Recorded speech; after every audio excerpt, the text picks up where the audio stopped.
नीतीश सरकार ने जो है वो शपथ ले लिया है और अशोक चौधरी बिहार सरकार में मंत्री बनाया गया। अशोक चौधरी जी, पहले तो बहुत बहुत बधाई। और चुनौतियां बहुत सारी होंगी क्योंकि 7 निश्चय जैसी बड़ी घोषणा सीएम ने की थी।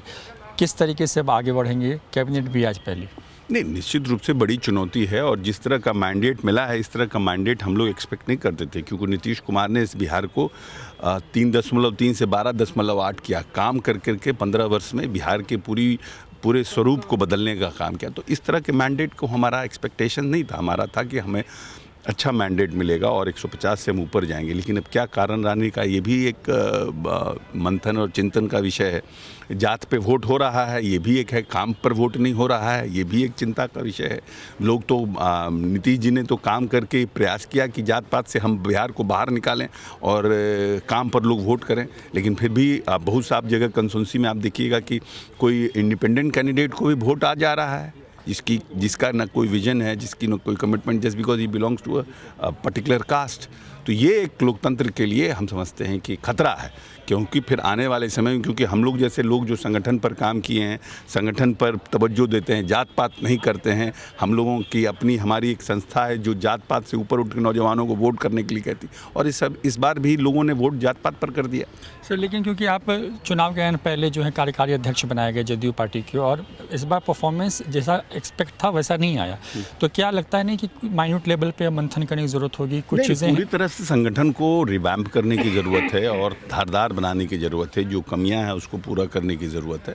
प्रभु भगवान ने मौका दिया। नीतीश जी का काम तो ठीक है, एक बड़ा तबका हम लोगों के साथ रहा, महिलाओं का, अति पिछड़ों का एक तबका जो इसको बोलते हैं साइलेंट वोटर्स जो थे, वो काम के ऊपर तो वोट किए, लेकिन फिर भी ये भी एक चिंता का विषय है कि इंडिपेंडेंट कैंडिडेट्स को उनके जात के लोगों ने वोट कर दिया। तो फिर काम पर वोट कैसे होगा? कौन काम करेगा इस प्रदेश में? कैसे काम करेगा जब आप इस तरह से वोट करिएगा? तो ये भी एक चिंता का विषय है। इस पर भी बहस होना चाहिए, इस पर भी कि भाई काम पर तो किसी को आप दीजिएगा ना, जिसका मतलब कि जो मजबूत जो कास्ट है उसको लोग जात पर ही वोट कर। नीतीश कुमार ने तो जात पात नहीं किया।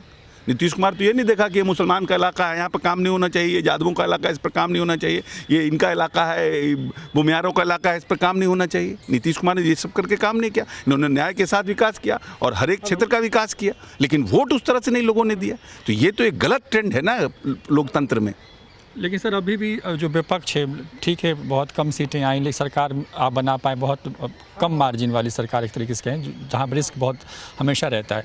लेकिन विपक्ष को अभी भी हार पच नहीं रहा है। वो कह रहा है कि नीतीश कुमार मनोनीत मुख्यमंत्री हैं। ये तो ट्रम्प भी यही कह रहे हैं, तो उसमें क्या बहस है? तो नया ट्रेंड शुरू हो गया ना। हार गए तो ईवीएम खराब है, हार गए तो लोकतंत्र की हत्या हो गई, हार गए तो वोट का लूट हो गया। ये तो नया है। तो यूएस प्रेसिडेंट भी यही कर रहे हैं, तो तेजस्वी यादव कर रहे हैं, तो कौन गलत कर रहा है? एक अंतिम सवाल, तेजस्वी यादव का क्योंकि जिक्र हो रहा है, क्योंकि तेजस्वी यादव ने मीटिंग की, सीन से गायब हो गए। खबर है कि फिर दिल्ली चले गए। आप लोग हमेशा कहते रहे कि जब भी बिहार, एक्चुअली है क्या कि उन्होंने कैंपेन इतना किया है और उनके फैमिली मेंबर दिल्ली में रहते हैं, तो ये कोई बड़ा इशू नहीं है। हाँ, असेंबली अटेंड नहीं करते, ये इशू बड़ा है। कोरोना काल में गायब थे, ये इशू बड़ा है। अब मैं इतना मेहनत किए हैं और अगर चले गए तो हमको तो ये बहुत बड़ा पॉलिटिकल इशू नहीं है। चल, धन्यवाद। तो अशोक चौधरी जी बिहार सरकार में मंत्री बनाए गए हैं और साफ तौर पे कहते हुए कि विपक्ष हाथ नहीं पचा पा रहा है, इन बातों का जिक्र। और सबसे महत्वपूर्ण जो एक बात उन्होंने की वो ये कि बिहार में अभी भी जात के नाम पर वोट हो रहा है। इस ट्रेंड को बदलने की पूरी कोशिश होगी।